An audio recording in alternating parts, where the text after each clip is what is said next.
The KTH Empire had never lost a war. Not. In 4,000 years, not once. They had fought 47 wars across 6 star systems and won every single one. Some wars lasted decades, some lasted weeks. It did not matter, the outcome was always the same. The KE moved and broke things, and the other side eventually stopped having the ability to resist. It was not cruelty. The K did not think of themselves as cruel. They thought of themselves as efficient, supreme. Commander Vosarak stood on the observation deck of the flagship Eternal Dominion and looked at the small blue planet below. It had a single moon, a thin atmosphere, oceans covering most of its surface. It was by any standard the KTH used to measure such things. Unremarkable report, he said. Admiral Rental stepped forward. She was tall, even by K standards, with the gray-green skin and flat black eyes common to the upper military caste. She held a data pad in both hands and read from it without looking up. The planet is called Earth. The species calls itself human. Population approximately 8 billion. Technological classification Class 4. Pre-interstellar, they have achieved basic orbital flight, limited artificial satellites and early fusion energy. No FTL capability, no energy shields, no directed energy weapons of meaningful scale. She paused. Their military uses chemical propellant projectiles and explosive devices. Some of their more advanced units use ERLST, electromagnetic rail systems, nothing we have not seen before from a Class 4 species. Vasarak looked at the planet for a long moment, and they refused the treaty. They did. He turned from the window. Read me what they said. Renal cleared her throat. She had read this message 3 times already and still found it difficult to process. The message from their governing body. They call it the United Nations Security Council, reads as follows. She held the pad up. The terms of the KTH sovereignty agreement are rejected in full. Earth is not a territory available for colonial designation. We suggest the KTH Empire reconsider its position. We will not be asking again. Silence on the bridge. Then someone in the back made a sound. That was the K equivalent of a laugh. Then another. Within a few seconds, the entire senior staff was doing it, and Vasarak let them. He understood the reaction. He almost shared it. We will not be asking again.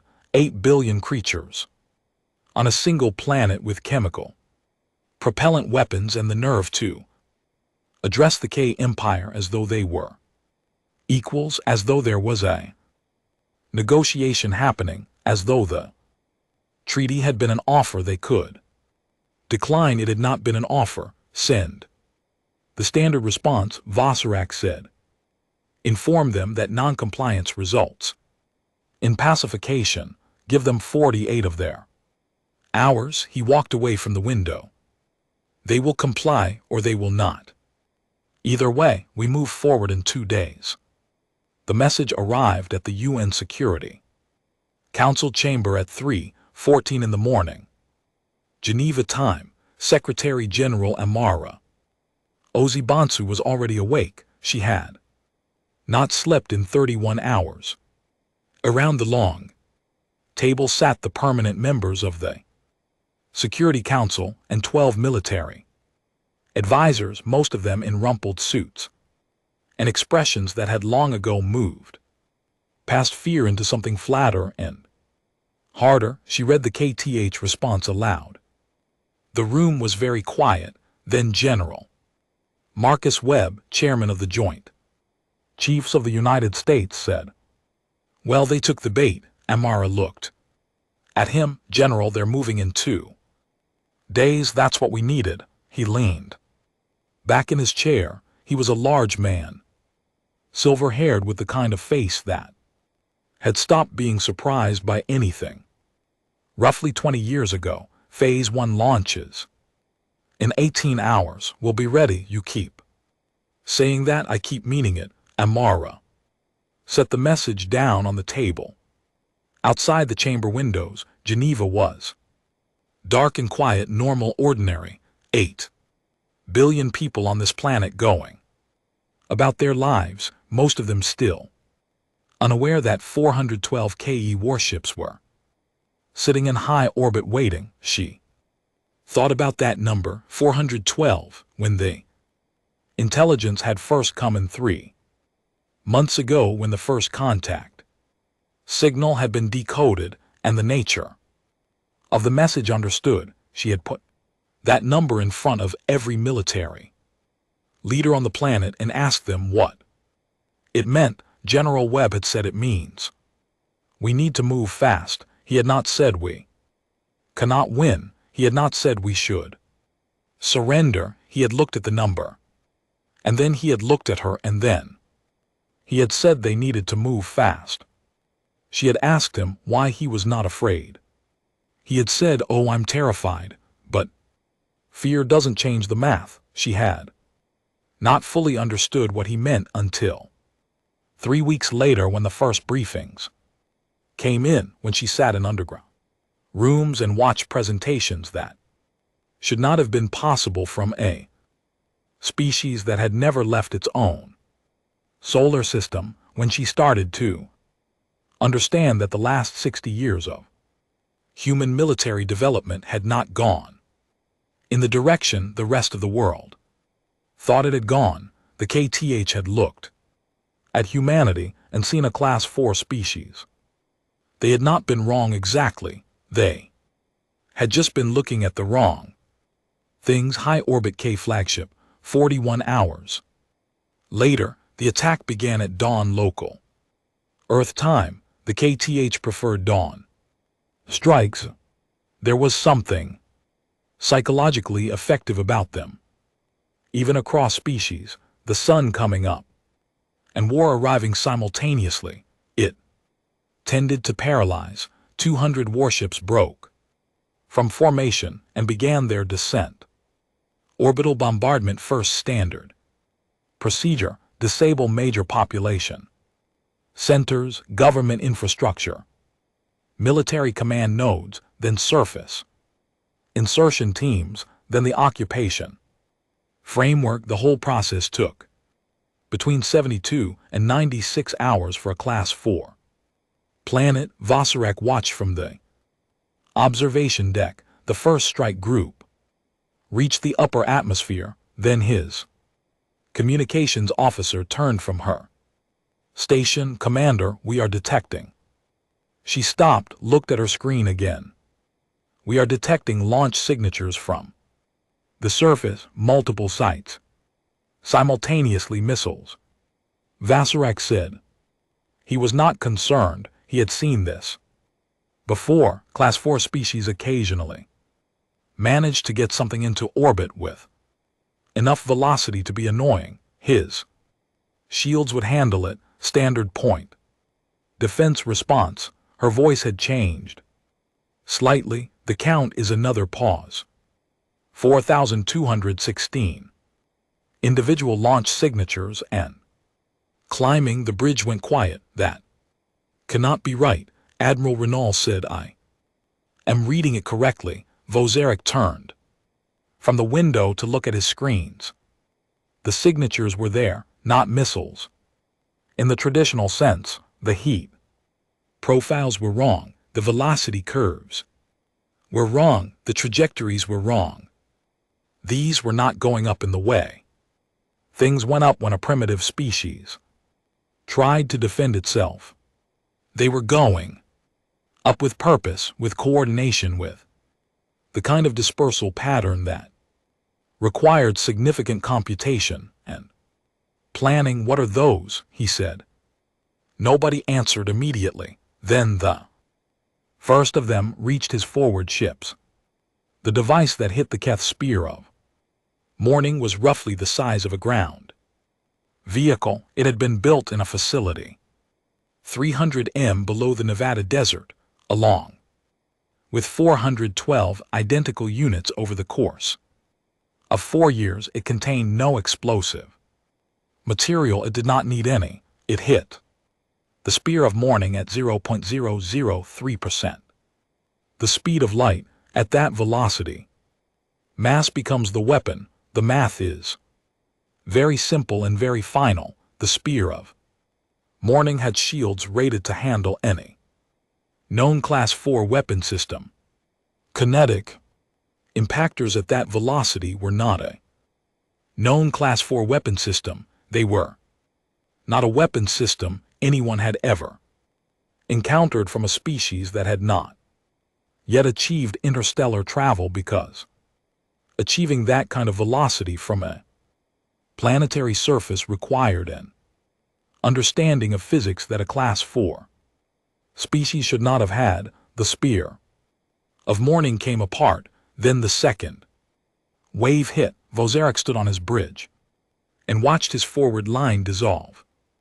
Not retreat, not fall back, dissolve.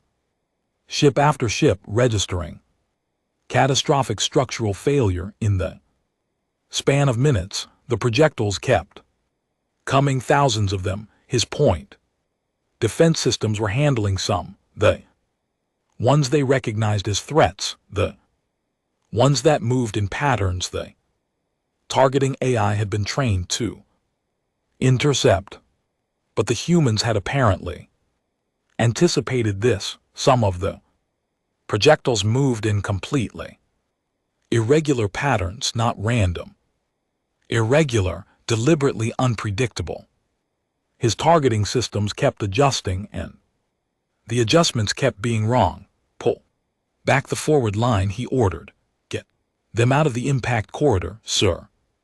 We're losing communication with. Pull them back. 31 ships managed to break from the corridor. 41 did not. In 11 minutes, the KTH Empire lost more ships than it had lost in the entirety of its previous 47 wars combined.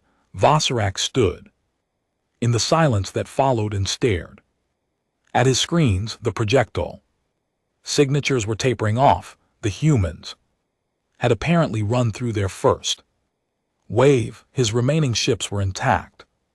He had 371 warships still functional. He breathed. Report. Total losses 41. Vessels destroyed, 17 with significant structural damage. Estimated casualty count. The officer's voice was very flat. Approximately 60,000 K personnel. The number sat in the room like something physical. 60,000 in 11 minutes from a Class 4 species with chemical propellants and no FTL capability. Vosk looked at his communications officer. Open a channel to the surface. She did. He stared at the screen and chose his words with great care. This is Supreme Commander Vozarek of the KTH Imperial Fleet. You have demonstrated an unexpected military capability. In recognition of this, the Empire is willing to revisit the terms of the sovereignty agreement. Ceasefire is. The channel opened. On screen appeared a human woman, middle-aged by the look of her dark skin, gray-streaked hair, a plain suit. She looked like someone who had not slept in 2 days and did not particularly care that she looked that way. She looked at him with an expression he did not have a word for. Calm was close, but it was not calm exactly. It was the face of someone who was not surprised, who had expected to be here in this conversation at this moment and had already decided what they were going to say. She said, Supreme Commander, I am Secretary General Amara Onsu. I represent Earth. She paused. That was our test launch. Vozarek did not respond. He was not sure what response was appropriate. We used it to calibrate targeting data and evaluate your point. Defense response time. She folded her hands on the table in front of her. We now have everything we need. I strongly recommend you do not send your ships any closer to Earth. Another pause, but of course, she said, that is your decision. The channel closed. Vasarak stood very still. Around him, his bridge crew did not move, did not speak. The screens showed 371 ships still in formation. He had overwhelming numbers. He had firepower that should have been sufficient to pacify 40 planets of this type. He was by every rational measure winning this engagement. He looked at the planet below, blue, quiet, a single moon. He thought about the words she had used. Test launch. He thought about the 41 ships that were no longer on his screens. He thought about the fact that whatever he had just watched, that coordinated, precise, devastatingly effective first strike had been described by the leader of this species not as an attack, as a test, and for the first time in his 40-year military career, Supreme Commander Vasarak felt something he did not immediately recognize. It took him a moment to name it. Fear. The KTH Council of 12 met in emergency session 6 hours after the battle. They met on K Prime, which was 11 light years from Earth. The signal lag was significant enough that the full report had taken time to arrive, and during that time the Council had been operating on incomplete information. Some of them had been asleep when the first alerts came in. Some had been at ceremonial functions. One had been in the middle of a meal. None of them were doing any of those things now. High Counselor Marin Voss sat at the head of the long black table and read the report. For the third time, the room was circular with high walls and no windows. 12 seats, 12 faces, all of them carrying the same expression. 41 ships, said Counselor Drethnell. He said it the way someone says a number they do not believe. 41 confirmed destroyed. 17 others with damage that will require docking. Marin Voss set the report down. In 11 minutes from a class 4, yes. Drethnell leaned back. He was the oldest member of the council, which meant he had lived through more of the Empire's history than anyone else in the room. He had sat in this chamber for the briefings before all 47 previous wars. He had never once sat in a briefing that felt like this one. As Commander Vosik responded to their ceasefire communication, he acknowledged it. He has not yet moved his fleet. Marin Voss looked around the table. He is waiting for direction from us. Good, Counselor. P. Throw, who headed the military intelligence division, leaned forward.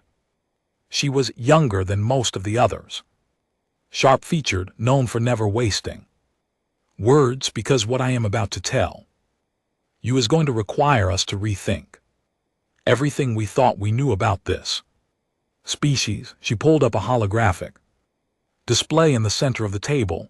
Data cascaded across it, maps, timelines, facility locations, production numbers. What you are looking at, she said, is 3 years of deep surveillance data that we have been analyzing since initial contact with Earth. At the time, our analysis team classified this data as low priority because nothing in it seemed inconsistent with a Class 4 civilization. We were looking for things we recognized. We were not looking for things we did not know to look for. She highlighted a series of underground facility markers across several continents. These structures were built over the past 60 years. We identified them but categorized them as mining operations, transportation, infrastructure, and energy generation.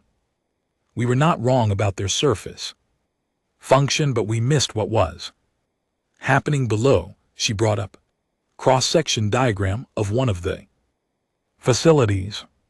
It went down, far down.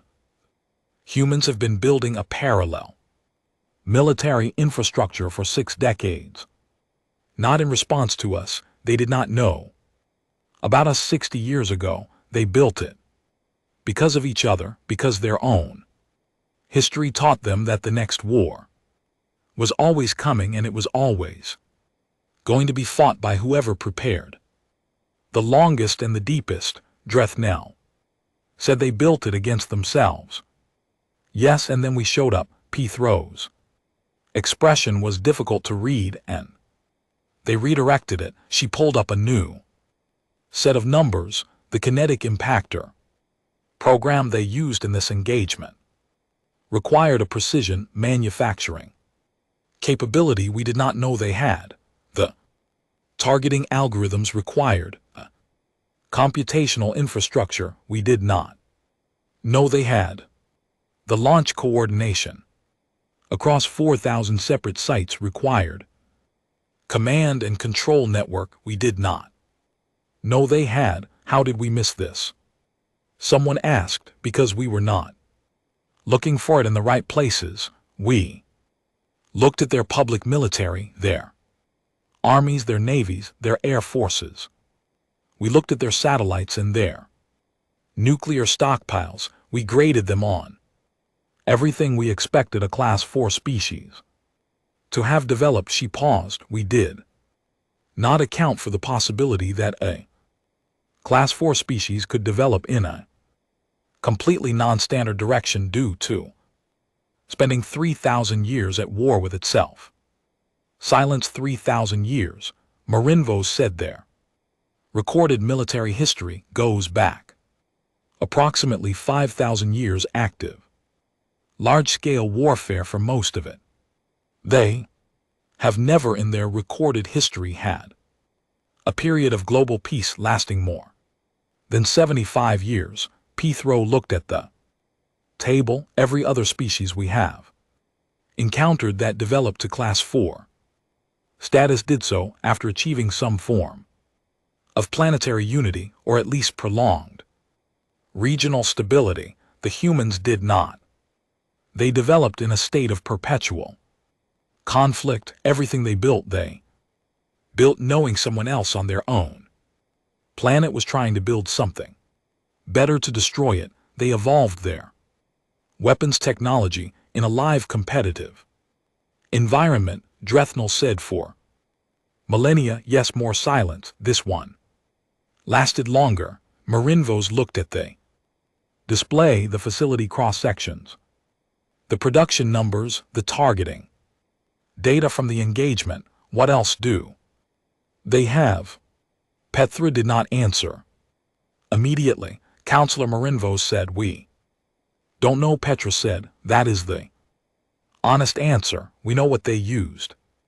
Today, we do not know what they chose not to use, and based on what we have just learned about the gap between what we thought they had and what they actually deployed." She let the sentence end there. It did not need finishing. Vasarak received the Council's orders 12 hours after the battle. Hold position. Maintain orbital distance. Do not engage. Wait for diplomatic team. He read the orders twice, then he looked out at his fleet, still in formation. Above the blue planet, 371 ships, the largest fleet the Empire had deployed outside of a border conflict in 200 years, enough firepower to crack the crust of a moon, and they were being told to wait. He understood why. He did not like it, but he understood it. The 41 empty spaces in his formation were a very clear argument. He called his senior staff together. "We hold," he said, "no aggressive posturing, no targeting locks, no communications that could be interpreted as threatening." He looked around at the faces in the room. They were all experienced commanders, all decorated veterans, all right now. Very carefully, not showing what they were thinking. Questions, he said. Admiral Renal said, "Sir, do we know what else they have?" No, she nodded. That was the answer she expected. The Secretary General said the launch was a test run, said a younger officer, Commander VTH Dan, who had joined the fleet 6 months ago and had never seen a real engagement before today. He was doing a reasonable job of keeping his voice level. What does that mean exactly? Were they calibrating accuracy, testing our defenses, or yes, Vosrik said. Than blinked. Sir, all of it. They were doing all of it. They engaged us for the purpose of learning. Every ship we lost was data for them. He said it plainly, because there was no other way to say it. They chose what to show us. The room processed that. They let 41 of our ships die to collect information, Renal said. They destroyed 41 of our ships. Whether they could have destroyed more, I cannot say. Whether they deliberately held back, I cannot say. But based on what we saw, the precision, the coordination, the behavior of their targeting systems, they were not operating at their limit. He paused. That is my assessment. I could be wrong. I do not think I am. No one argued with him. We hold position. He said again. We wait on the surface, in the underground chamber, 300 mi below Geneva. Amara Oibansu was doing something that surprised everyone around her. She was sleeping, not deeply. She was on a cot in a side room off the main chamber, and she had left instructions to be woken if anything changed, but she was sleeping, which was more than most of her staff had managed. General Webb found her there when he came to give her the update, and he stood in the doorway for a moment, looking at her before he knocked on the frame. She was awake before the second knock. They're holding position, he said. Council communication intercepted and decoded. They're pulling back their aggressive posture. Diplomatic team incoming. She sat up and ran a hand over her face. How long? Estimated 48 hours to reach orbit. She nodded. She had expected this, not this fast. She had planned for 72 hours of continued standoff before the KE decided that whatever humanity had in reserve was not worth finding out about. But 48 hours was not surprising. The KTH were efficient, and efficiency extended to recognizing when the cost-benefit analysis of a war had changed. Phase 2, she said. Webb pulled up a tablet and handed it to her. Teams are already moving. The 4 facilities in the Northern Hemisphere will be active and detectable within 24 hours. We want them to see it before the diplomatic team arrives. Good. She stood, straightened her suit jacket, and looked at the tablet. Phase 2 was not another weapons deployment. Phase 2 was something more subtle, and she thought considerably more important. Phase 2 was letting the Keth see the rest, not all of it, not even most of it, but enough to make the conversation that was coming go in the right direction, enough to make the Keth diplomatic TAC team arrive already doing the calculation in their heads, already asking themselves the question she wanted them to be asking before she sat down across from them. How deep does this go? Because the answer to that question was something she was not going to tell them. Not today, maybe not ever. The 41 ships had been a demonstration. What came next would be a negotiation. And in every negotiation she had ever been part of, in 30 years of international diplomacy, of sitting across from people who had more power, and more weapons and more resources than. The other side of the table, the most powerful thing you could bring to the table was not what you showed, it was what you didn't. The KE diplomatic shuttle descended through Earth's atmosphere 2 days later. Ambassador Kale Red had been briefed extensively on the way. He had read every file the intelligence division could put together. He had reviewed the battle data. He had looked at the facility scans, the production estimates, the revised threat assessments. He had studied images of the Secretary General, read transcripts of her speeches, reviewed her history in international negotiations. He was by any measure prepared. He was not prepared for what the humans had done in the 48 hours since the battle, because as his shuttle descended, as his sensors passively swept the landscape below, he saw them. 4 massive installations, none of which had been active during the battle, all of which were now running at full power. The energy signatures were extraordinary, enormous, the kind of output that implied infrastructure on a scale that should have taken a class 4 civilization another century to build. They had not been hidden, they were fully visible to his sensors. They were not even trying to conceal them, they were showing him. He sat in his seat and looked at the readouts and thought about what his intelligence division had said about the underground facilities, about the parallel infrastructure, about 60 years of development in a competitive live fire environment. And then he thought about the Secretary General's face on the screen 2 days ago. That was our test launch. Calm, unhurried, no performance of threat or strength, no posturing, just a statement, just a fact. He landed at the designated site, the city called Geneva, neutral ground. By human custom, there were no weapons visible. There was a line of human officials waiting for him in the gray morning light, and there at the front of the line was the Secretary General herself. She shook his hand, a human greeting gesture he had been briefed on. Her grip was firm, her expression was the same one he had seen on the screen.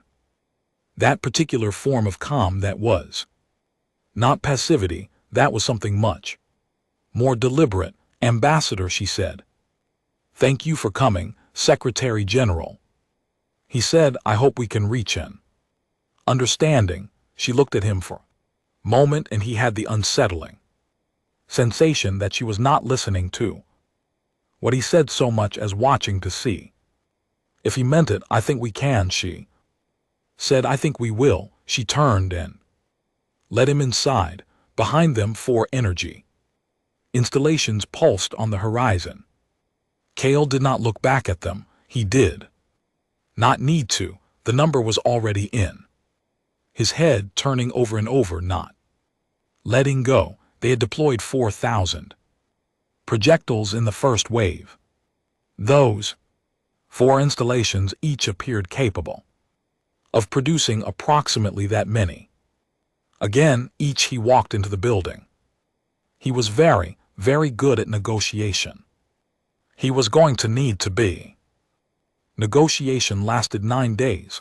Kale had been in difficult negotiations before. He had represented the K Empire in 17 formal diplomatic engagements. He had sat across from species that were angry, species that were desperate, species that were calculating. He had sat across from onesie species that had tried to bribe him mid-session with technology they could not afford to give away. He had never sat across from someone like Amara Obansu. She did not posture, she did not make speeches, she did not remind him even once of the 41 ships. She did not mention the 4 installations on the horizon. She sat Across the table with a small team, two military advisors, a legal specialist, translator, and she negotiated as though this was a routine trade agreement. Between equals, that was the unsettling part. The equals part, the KTH Empire, had over 400 member species under its governance. Many of them had negotiated their own entry under varying degrees of pressure. None of them had ever negotiated as equals. The framework of Keth diplomacy was built around the assumption that one side had power and the other side had the option to comply or face consequences. The language of all their standard agreements reflected this. The treaty structure reflected this. Amara rejected the standard treaty structure on the first day, not aggressively. She simply said, this framework assumes a colonial relationship. We're not here to discuss a colonial relationship. I suggest we start fresh. She placed a document on the table. Her team had drafted it overnight. Kale read it carefully. Then he read it again. Then he sent a copy to the council via encrypted channel and waited 6 hours for their response. The council's response was brief: assess her limits, find out what she will not compromise on, report back. He spent the next 8 days finding out. The answer he eventually concluded was nothing fundamental. She would negotiate language, timeline, specific terms, practical arrangements. She would not negotiate the premise. The premise was not a subject for discussion. Earth was sovereign. Humans were not a subject species. Any agreement that implied otherwise would not be signed. On the 5th day, Councillor Drethnell, present via communication link from Keth Prime, asked to speak directly to the Secretary General. He was the oldest member of the council. He had in his long career personally overseen the incorporation of 11 species into the empire. He told her that the KET were willing to offer humanity a classification upgrade, Class 6 status, full resource rights, representation in the lower governance body, limited self-administration. She thanked him for the offer. Then she told him that the humans were not interested in any classification within the K system at any level because the K system presumed key authority over the classified species, and that presumption was the problem, not the specific terms attached to it. Drethnell looked at her for a long moment. You understand, he said slowly, that the empire has been building for 4,000 years. You have been in space for less than 100. The gap between what we have and what you have is narrowing, she said, faster than you'd expect. She did not say it as a threat. She said it as a fact. The same way she said everything. Drethnell went quiet after the session ended. Kale Rhett sat in his quarters and wrote his daily report to the council. He wrote it carefully. He chose every word with intention. He was trying to convey something that was difficult to convey in standard diplomatic language, which was built around concepts like leverage and compliance and acceptable loss. He was trying to convey that the Secretary General did not seem to believe she needed the negotiation to succeed. She was here. She was negotiating in good faith. She clearly preferred a peaceful outcome, but she held the whole enterprise lightly, the way you hold something when you know you have other options and you're choosing this one because it's better, not because it's necessary. He had never felt that from the other side of a table before. He was not sure the council would understand it. When they read his report, he was not sure he fully understood it himself. On the seventh day, General Webb joined the table. He sat at the far end of the human side, said almost nothing, and spent most of the session reading from a tablet. This was Kale Red had learned a negotiating technique the humans sometimes used, put the person with the most information in the room without giving them a speaking role, let the other side wonder what they're reading. At the end of the session, as everyone was leaving, Kale Red passed close to Webb's end of the table. He glanced at the tablet. Webb didn't move to conceal it. It appeared to be a logistics document, supply chains, production schedules, numbers in long columns. Webb looked up, made eye contact. Ambassador, he said, General, good session today. Kale Red looked at the tablet one more time. He couldn't read the specific figures, but the structure of the document was clear enough. The layout, the scale, the number of line items. He had seen enough military logistics documents in his career to recognize one. Yes, he said, good session. He walked out. In his quarters that night, he added a line to his report. The humans are continuing production. Whatever they are building, they did not pause it for this negotiation. On the 9th day, they reached an agreement. It was not what the council had sent KL to achieve. It was not close to what the council had sent him to achieve. He had been sent to acquire colonial designation for Earth with favorable resource extraction terms and a minimal military presence arrangement. He was returning with something that looked on paper like a mutual non-aggression pact between sovereign equals with a framework for future diplomatic engagement and a trade clause that was entirely optional for the human side. The council was not going to be pleased. He signed it anyway because the alternative was going back to the council and telling them that the negotiation had failed, and then explaining what happened when the Keth tried to take what they wanted by force. And that report would be worse. Amara signed on behalf of Earth. She had a delegation of 12 heads of state present for the signing, which he had not been told about in advance. They appeared from an adjoining room, filed in, stood behind her as she signed. An honor guard of human soldiers flanked the room.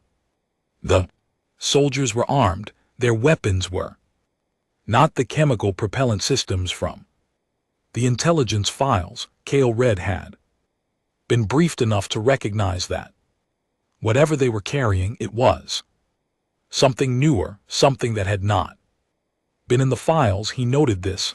After the signing, there was a brief reception, human custom. He stood with a glass of something that tasted like plant matter fermented badly and watched the room. Webb was there talking to one of the other military figures, and they were both at some point looking at him, not with hostility, with something more clinical, the way you look at something you're trying to understand. Amara appeared at his shoulder. Thank you, she said. I mean that genuinely. This was out my hoped for Earth, he said.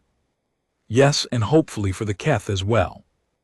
In the long run. She looked at him with that expression again, the calm one, the one he couldn't fully read. We're not your enemy, Ambassador. We were never interested in being your enemy. We just needed you to understand that being your subject wasn't the only alternative. He looked at her. May I ask you something? Of course. The installations on the horizon. He nodded toward the windows, toward the general direction of the northern horizon. When did you build them? She did not hesitate. The first one was finished 14 years ago. Others were completed within the last decade, and you powered them up 2 days before this negotiation began. Yes, why? She looked at him for a moment, not calculating, not deciding how much to say.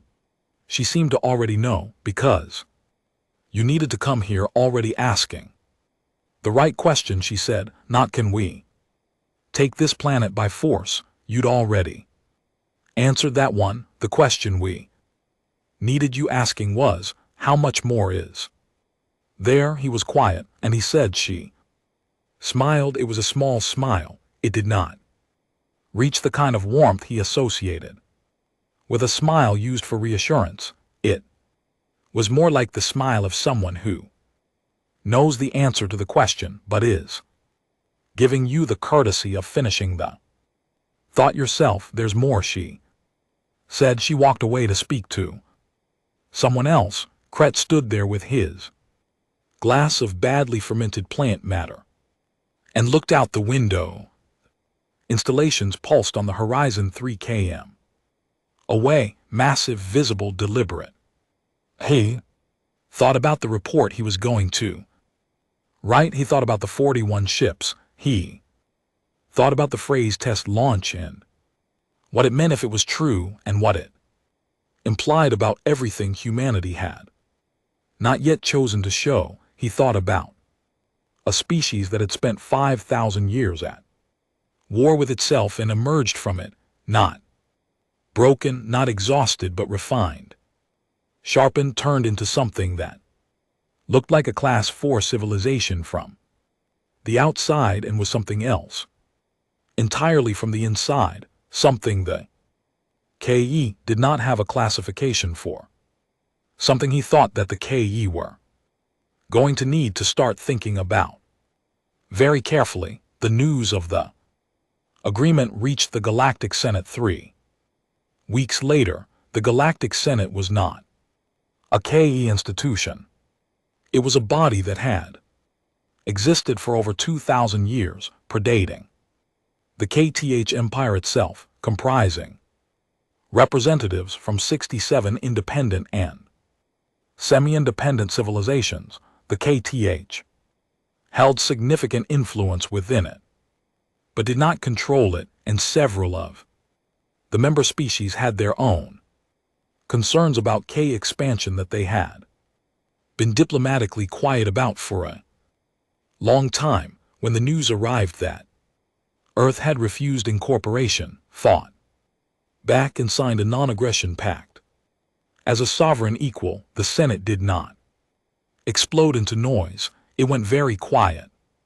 Then slowly the messages started coming in, not to the K, to Earth, to the address that the Senate's communication protocols listed for humanity's new diplomatic mission, which was a temporary office in a building in New York that had been repurposed for the purpose. The messages came from species across the Senate, small messages, careful messages, some of them barely more than acknowledgement of the agreement's existence, but they were there, and Amara, who read every one of them herself, recognized them for what they were: curiosity. For 2,000 years, the standard assumption of galactic politics had been that the KTH were the largest force and that everyone else organized themselves in relation to that fact. Now there was a new variable.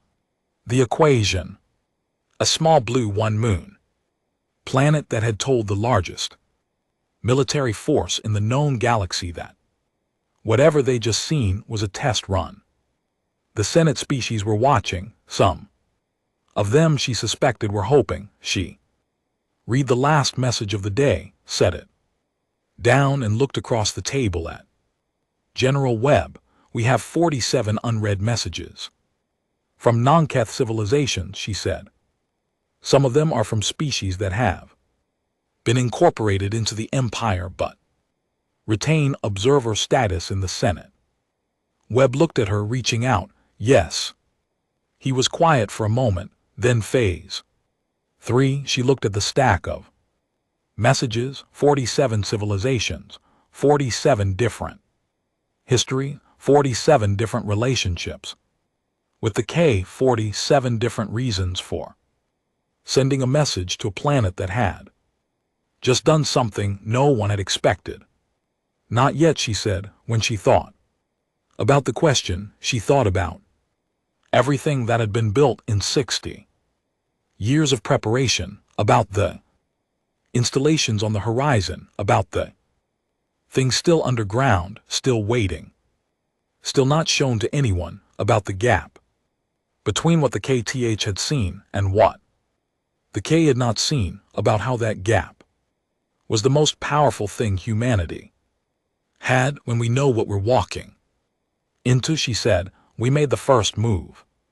Already we don't rush the second. She picked up the first message and began to read. 6 months after the signing, humanity launched its first ship beyond the solar system. It was not the first ship that could have gone. That was an important distinction, and Amara made sure it was understood by everyone who needed to understand it. The first ship that was incapable of leaving the solar system had been ready for 11 years. It sat in a facility under the Atacama Desert and had been ready since before the K made first contact, before the intelligence analysts started decoding alien signals, before any of the current crisis had materialized. It had been waiting. Ship they launched publicly was smaller, a diplomatic vessel, clean lines, deliberately non-threatening profile. They named it First Step, which was a name that the xenolinguistics team had verified translated reasonably well into the 24 languages most likely to receive it. The launch was broadcast publicly on Earth and transmitted on every galactic frequency humanity had access to. The KE watched it from their monitoring stations. The Senate species watched it. 67 civilizations tracked a human ship leaving the gravity well of its home star for the first time, heading toward the nearest neutral station. The message that accompanied the launch was brief. Earth has entered the galaxy. We come as equals. We hope to find the same. The nearest neutral station was called Vithura. It had existed for 800 years, originally built as a trading post at the edge of what had been at that time explored space. Over the centuries, it had grown into something more complex, part trading hub, part diplomatic meeting ground, part information exchange. Hundreds of species passed through it every month. The KE maintained a presence there, as did most major civilizations. It was, in other words, exactly the right place to make an entrance. Ambassador Lena Vasquez commanded the First Step. She was 39 years old, a former UN diplomat who had worked for 12 years in conflict zones before transitioning to xenolinguistics research. When first contact became a real possibility, she spoke 11 languages fluently, was conversational in 6 more, and had a talent for reading rooms that had served her extremely well in environments where the wrong word at the wrong moment could end a negotiation or start a war. She docked at VTH Dara on a Tuesday, which was a concept that had no meaning to anyone at the station except her crew, but she noted it anyway. Out of habit, they were expected that much was clear from the moment they cleared the docking bay. The station's main thoroughfare, a long wide corridor that connected the docking bays to the central hub, was not empty. Species she could identify from the briefing files were present in clusters, some pretending to go about their business, some not pretending at all. All of them were watching. She walked with her team at a measured pace, not rushed, not performing confidence, because the performance of confidence was a Different thing from the real version. And most species could tell the difference. She walked the way Amra had taught her to walk in these situations. Like someone who has nowhere urgent to be because everywhere they go is exactly where they intended to be. The KTH presence at the station was significant. A garrison of approximately 200 personnel plus the diplomatic mission staff. Commander VTH Shan, who ran the station garrison, met her at the entrance to the central hub. He was military, not diplomatic. His expression was professionally neutral. Ambassador Vasquez, he said, welcome to VH Ra. Commander VTH Shan, she said, thank you for the welcome. A beat. I was briefed on the events at Earth. He said it was not a pleasantry, it was a statement of position. I know who you are and what happened. Most people in this part of the galaxy were, she said. Pleasantly, he held her gaze for a moment, then with the practiced smoothness of a soldier who had learned to read situations quickly, he stepped aside and gestured toward the hub. She walked past him. In the hub they had reserved a meeting room, standard diplomatic protocol. She set her team up, reviewed her schedule, and then, before any official meetings, walked out into the station's open market area. Alone, this was not in the protocol. Her security advisor had objected to it. She had overruled him. She wanted to be seen moving alone in the open without armor or escort in the first hours of humanity's first off-world diplomatic mission. She wanted that image to exist. She wanted it seen. She bought something from a food stall. It tasted like dried bark and mild pepper, which was not as bad as it sounded, and stood in the open space of the market and let herself be looked at. A small group of Lethis species she recognized from the briefing files, blue-green, four-armed, incorporated into the Cath Empire for roughly 200 years, stood at a distance watching her. They were trying not to stare. They were not succeeding. She looked at them and smiled, a real one. After a moment, one of them walked over, young by the look of it, with a bright coloring that the files associated with Lethis youth. It stood at what was probably a polite distance by its own culture standards and said something in a language she didn't know. Her translator handled it after a short delay. You are the human one of them, she said. There are about 8 billion of us, give or take. The translator managed this. The young Lethis made a gesture she didn't have a file reference for. You fought the KE, it said. Yes, and they stopped. We reached an agreement, she said carefully. The Lethis made the gesture again. After a moment she decided it was probably the equivalent of a raised eyebrow, skeptical or maybe just curious. Our elders say nothing makes the Keth stop, it said. She thought about what to say to that. She had prepared many things to say in many situations. This particular situation, standing alone in an alien market on a space station, talking to a young member of a conquered species, had not been specifically scripted. She said, maybe they found something worth stopping for. The Lethis looked at her, then it made a third gesture, one she also didn't have a reference for, and walked back to its group. There was a brief, intense conversation she could not hear. Several of them kept glancing at her. She finished her dried bark food and went back to the meeting room. The official meetings began the following morning. In 3 days, Vasquez held 17 formal sessions with representatives from 9 different wheat species. Most of them were nominally there to discuss trade, frameworks and communication protocols. That was the surface purpose of the meetings. The real purpose was assessment both ways. She was being assessed by everyone she sat across from. They wanted to know what humanity was, whether the events at Earth were a fluke, a stroke of unusual luck, or something that represented a genuine shift in the power structure of the galaxy, and she was assessing them back.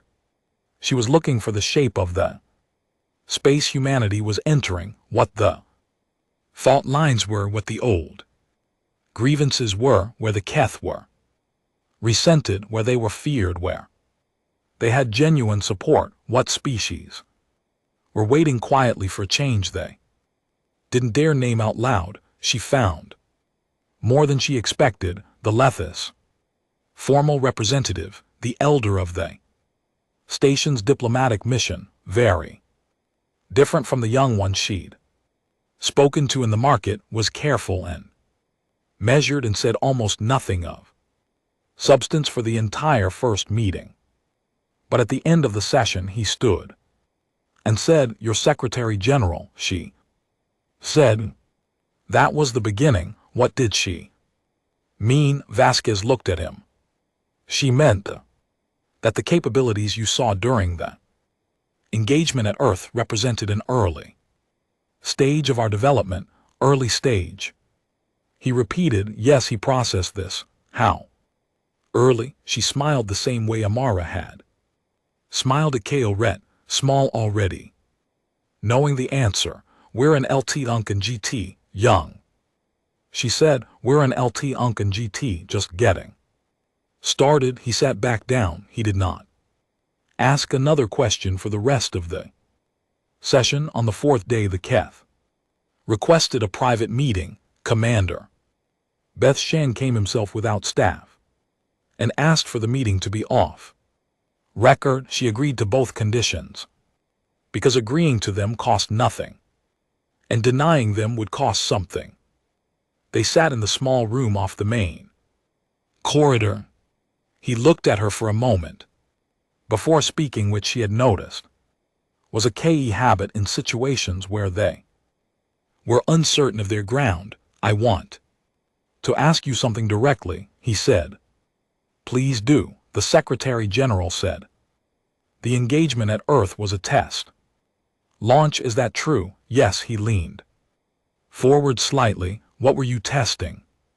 She had expected this question. She had prepared for it. The answer she had prepared was technically accurate and completely useless to him. Which was the point? Response times, she said. Point. Defense behavior, communication patterns between your ships under fire, sensor protocols, fleet cohesion under unexpected attack vectors. She paused. We learned a great deal. He was quiet. We also learned, she said, what we did not need to deploy to achieve the result we achieved, which was also useful information. Another silence. How much do you have? He asked, not aggressively. Genuinely, the question of someone who had been thinking about this for 6 months and had not found a satisfying answer. She looked at him. Commander, I think you already know. I'm not going to answer that. I know. A pause. I thought it was worth asking. She nodded. I understand. He stood, then at the door. He stopped. Your Secretary General, he said. She came to the negotiation as if she expected the outcome she got. She did because she knew what you had, because she trusted that what we had was sufficient. Vasquez said, there's a difference. He looked at her for a moment, turned it over, nodded once. Then he left. She sat alone in the room for a minute before going back to work, because she trusted that what we had was sufficient. The honest answer was slightly different. The honest answer was that Amara had done the math 60 different ways and reached the same conclusion every time, that even if the Keth refused to stop, even if they Pushed harder, there were enough layers of what humanity had built that the equation stayed the same, but the thing Shan needed to believe was not just that humanity had enough, he needed to believe that humanity knew it, that the confidence was not a performance, that when Amara stood in front of a fleet of 400 warships and said this was a test, she wasn't bluffing, and the truth, the actual complete truth was that she wasn't. On the 7th day at Vera, Vasquez received a message from Amara. It was encoded in the new protocol they'd established, the one that used a rotating cipher system the cryptography team had spent 4 years developing. The KTH could intercept the signal. They could not read it. This was also in a small way a demonstration. The message was short. The Senate has formally requested an observer status hearing for Earth. They want to discuss the non-aggression framework and whether a new diplomatic classification is needed for a species that does not fit the existing categories. There is no category for what we are. They're going to have to make one. That's good. Come home first, we have work to do. Vasquez read the message twice. Then she looked out the small viewport in her quarters at the station's docking bay, and beyond it at the stars, a new category. She thought about what that meant about a 2,000-year-old Senate that had organized itself around a set of assumptions and what happened to those assumptions when something turned up that didn't fit them. About 67 civilizations reassessing their positions because one small blue planet had told the largest empire in the galaxy that the attack they had just witnessed was preliminary. About the 47 messages Amara had received about the Lethis Elder asking what the beginning meant, about Commander VTHN asking how much they had, about the fact that none of them knew, not really, not fully, and about the fact that humanity intended to keep it that way for as long as possible because the unknown was more powerful than the known, and they had learned that lesson the hard way across 5,000 years of doing it to each other. She closed the message. She started packing. They had work to do. The Senate observer status hearing was held on a station called Arrow Marmora, which orbited a dim orange star at the edge of the second explored arm of the galaxy. Arrow Mara was old, much older than Vithura. Its corridors had the quality of things built by many different hands, over many different centuries, additions and expansions and modifications, layered on top of each other until the original structure was buried somewhere. In the middle, it smelled like metal and old atmosphere and the accumulated residue of thousands of species passing through over 2,000 years. The Senate chamber itself was at the station's core, circular, 67 seats arranged in concentric rings around a central speaking floor. The ceiling was high enough that the upper rings were in partial shadow. It had been designed for a species that didn't exist anymore. The Vithura who had built the station originally, who had been the driving force behind the Senate's founding, who had died out 400 years ago from a cascading ecological failure on their home world. The Senate had kept the chamber in their design, a form of memory. Amara walked onto the speaking floor and looked up at 67 sets of eyes. Looking back at her, there were empty seats. Not all Senate species had sent representatives. Some were absent due to logistics, some due to political calculation, and some, she knew, because being seen at this hearing was a statement they were not yet ready to make. The KE delegation was present, 7 of them in the upper ring. Watching, she had been given 30 minutes. She used 22. She did not describe the battle at Earth in detail because they all knew it.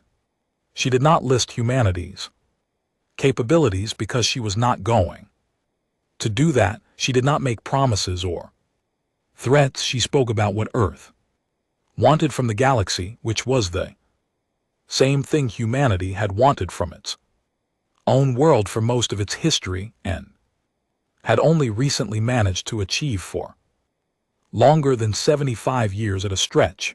A stable framework, fair terms, the ability to exist without being told what it was allowed to be. She said, we are not asking for protection. We are not asking for preferential treatment. We are asking for recognition of what has existed since we were born, the fact that no other species owns us, no other civilization has authority over us, and no agreement we did not choose to enter can bind us. She looked at the Keth delegation.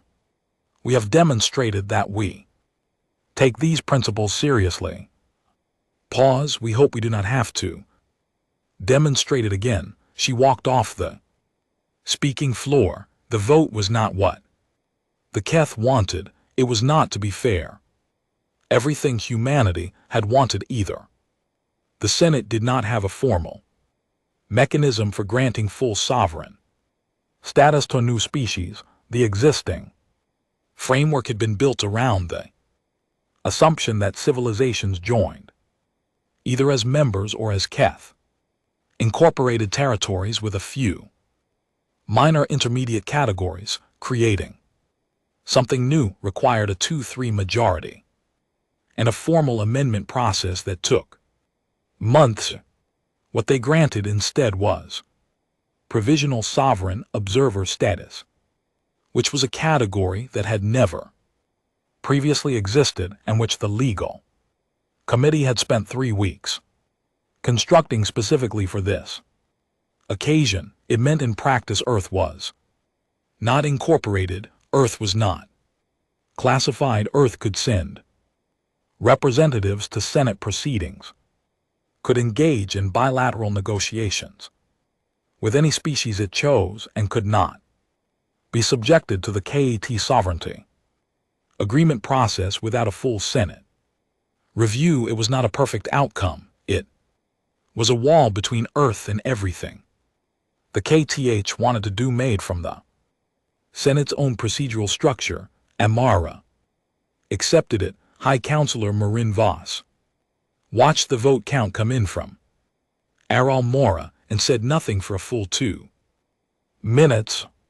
Then she said, they're going to use this. No one in the room asked what she meant. They all knew the provisional status was a precedent.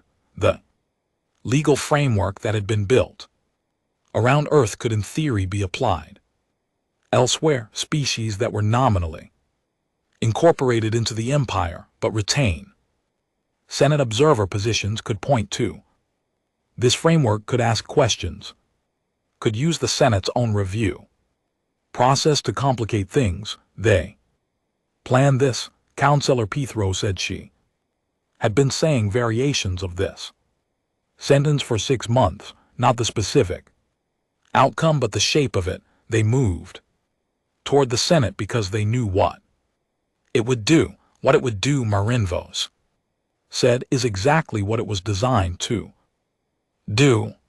The Senate was built to prevent any single civilization from unilateral domination, including us. A pause. We allowed it to exist because it was manageable, because no species has ever come in from outside and used it as a tool rather than a forum until now. Until now. She walked to the window of her office on KTH Prime. Outside, the capital city stretched to every horizon. 4,000 years of continuous civilization. The greatest empire the galaxy had Known, built piece by piece, world by world, always moving forward, always expanding. She thought about a small blue planet 11 light years away. She thought about the phrase Pithra had used in the first briefing, developed in a state of perpetual conflict. 5,000 years of continuous warfare, turning a species into something that looked soft and new, but wasn't, something that had learned every trick a civilization could learn, by trying them all on itself first, over and over, until the only ones left were the ones that actually worked. She thought about the 41 ships. What do they want? She said, not to anyone in particular. It was the question she kept returning to. It was, she had come to believe, the most important question. Not the immediate diplomatic objectives. What do they actually want? Pithro was quiet for a moment. I think, she said carefully, they want what every species that has ever reached space has wanted. To exist without looking over their shoulder. They don't look like they're looking over their shoulder. No, pause. They don't. 3 years passed.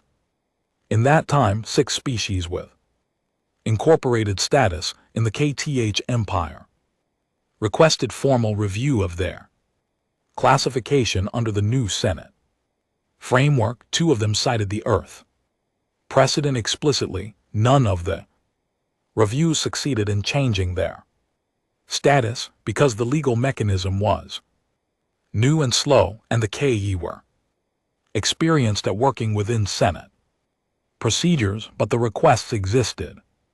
They were on the record. Meanwhile, 3 human diplomatic missions established permanent presences at major Senate stations. Human trade agreements with non-Keth species grew from 0 to 47 in 36 months. First step was followed by 4 more vessels, then 10, then a permanent relay service between Earth and Aamora, and quietly, without announcement, the underground facilities on Earth kept running. General Webb retired after the 2nd year and was replaced by General Yuko Tanaka, who had spent the previous decade running the production oversight for the kinetic impactor program. She was small and precise and had a habit of answering questions about production capacity with numbers that she delivered in a tone that made it unclear whether they were reassuring or alarming. Most people who heard them felt both things simultaneously. She appeared at her first Senate briefing alongside Ambassador Vasquez, and the Keth intelligence officer in the room watched her and sent a report back to Keth Prime that said simply, the new one is also calm. In the 4th year, a KE border fleet encountered a human survey vessel in a region of space that both sides had unclear claims to. The survey vessel was not a warship. It was crewed by 7 people and equipped for geological and atmospheric analysis. It should have been, by any standard, a minor diplomatic incident. The border fleet commander sent a standard challenge. The survey vessel responded. The exchange was brief. The border fleet commander, you are in a region designated under KAT. Survey rights, state your authorization. The survey vessel, we are conducting geological survey under Earth's independent territorial assessment program. We have the relevant Senate documentation, transmitting now. Pause. While the documentation was reviewed, the border fleet commander, this documentation references provisional status category. It is not recognized under KE territorial law. The survey vessel, we understand we are operating under Senate framework. If there is a conflict, we suggest a Senate review process. We are happy to flag This for the next session, another. Pause, the border fleet commander had 40 ships, the survey vessel had 7 crew members in a rock drill. He looked at his screens. He thought about the 41 ships. He thought about the briefings that had been circulating for 4 years about what humanity had and what it was still building and what had still not been shown to anyone. He thought about what the report would say if he filed it as an incident. He said, "We will flag it for Senate review, thank you." The survey vessel said, "Safe travels." The border fleet moved on. Amr Azib Bansu retired 5 years after the signing. She gave a brief address at the UN before she left office, and the part that was most quoted afterward was the last part. She said, "We didn't win anything. We never thought of it as something to win. We built something over 60 years. Because our history taught us that the world does not become safe by hoping. It becomes safe by making it expensive to be unsafe.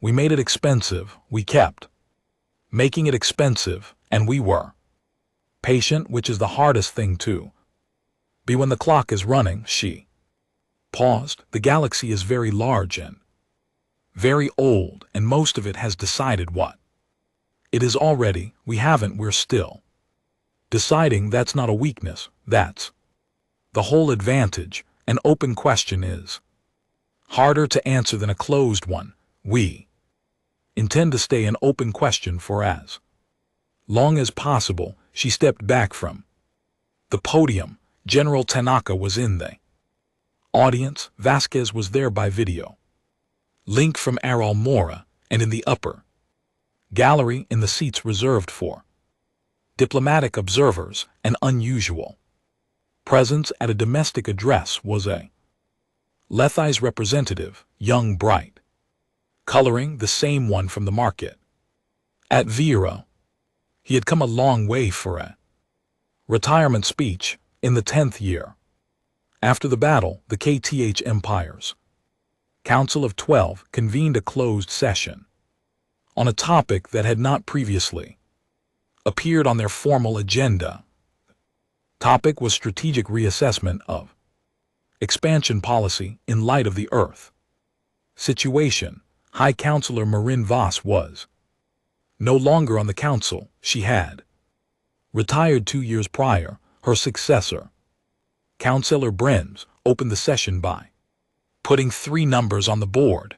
The first number was the current size of the human diplomatic presence in the galaxy. It had grown from 1 station to 23.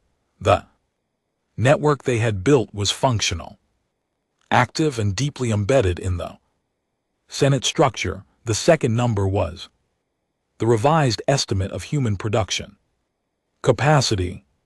The intelligence division had updated it 3 times in the past decade. It kept being larger than the previous estimate. The third number was the count of species that had formally cited the Earth framework in their own status negotiations. 14, not all of them had succeeded. Some were still in process, but 14 species had looked at what Earth had done and decided to try the same approach. Most of them were small. Most of them had very little leverage. Most of them were going to lose, but they were trying, and they were trying because they had seen a template. They had seen that the answer to comply or face consequences was not automatically compliance.